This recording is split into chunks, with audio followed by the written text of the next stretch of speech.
Shalom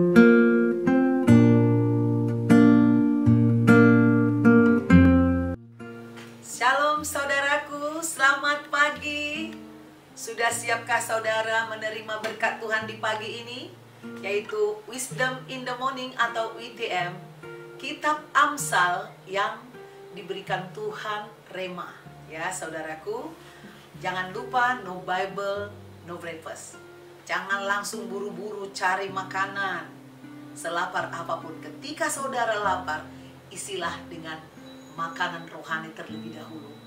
Maka niscaya sepanjang hari engkau akan mengalami kesegaran dan sukacita mengerjakan pekerjaanmu, dan engkau akan mendapat berkat hari ini dari Tuhan melalui firman Tuhan ini. Saudaraku, saya akan bagikan Amsal 21 ayat 5.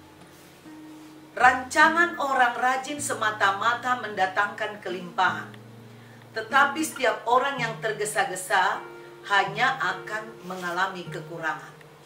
Rancangan orang rajin semata-mata mendatangkan kelimpahan, tetapi setiap orang yang tergesa-gesa hanya akan mengalami kekurangan. Saya tadi berpikir, kenapa orang rajin dikontradiksikan dengan dikonfrontasi dengan tergesa-gesa. Saudaraku, ini ada orang tergesa-gesa karena malas, atau karena tidak sabaran, atau tidak hati-hati, tidak teliti, ceroboh, teledor. Saudaraku, seperti itu. Orang rajin, dia bukan hanya berbicara kecepatan, ya, tapi juga ketepatan. Cepat dan tepat. Saya paling suka itu istilah itu.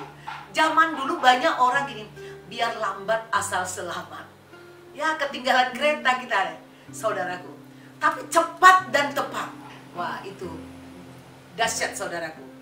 Di dalam Kristus kita menerima kuasa Roh Kudus yang memampukan kita bekerja cepat dan tepat. Oleh karena itu, orang rajin saja tidak cukup.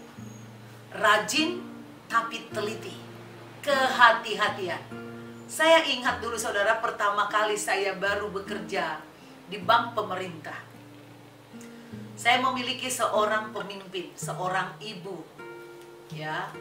Lalu kata orang sih, ibu ini sudah umur banyak, baru menikah. Jadi kecenderungan orang seperti itu katanya nih, agak cerewet. Lalu ketika saya pertama kerja, saya disuruh membuat satu surat lah dalam bahasa Inggris. Jadi setelah saya ketik, saya udah hati-hati rasanya. Tiba-tiba seenaknya aja pemimpin saya ini coret, lalu dilempar. Saya ulang lagi, coret, lempar lagi. Ketiga kali, coret. Saya marah di dalam hati, tapi nggak mungkin melawan, saya masih anak baru. Kok jahat banget pimpinan saya ini, saya pikir. Saya pikir jahat. Tetapi saudaraku, gara-gara cara pimpinanku dari awal membuat saya menjadi sangat hati-hati. Dari tadinya saya mungkin menganggap, alah cuman satu huruf aja. Tapi satu huruf aja bergeser saja saudaraku, sudah berbeda artinya. Nah, oleh karena itu, pimpinan saya ini mendidik saya harus betul-betul teliti, hati-hati, tidak boleh salah, tidak boleh mengampuni kesalahan itu, sehingga kita jadi cenderung sering melakukan kesalahan berulang-ulang. Saya dididik begitu teliti sama pemimpin saya, dan saya beruntung punya pemimpin seperti dia. Membuat saya bukan hanya soal dalam pekerjaan sekuler, dalam kehidupan saya secara pribadi pun, saya menjadi seorang yang teliti. Kalau saya melakukan kesalahan, ada kegagalan, saya tidak menangis-nangis itu saja atau menyesali diri, tapi saya akan teliti hati nurani saya, batinnya saya, apa yang saya kerjakan di masa lalu, tapi bukan untuk menyesali lalu bunuh diri atau sakit hati dengan Tuhan. Saya meneliti di mana letaknya kesalahan saya, dan saya ke depan akan lebih hati-hati lagi memperbaiki kesalahan saya dan puji Tuhan akan ada perbaikan.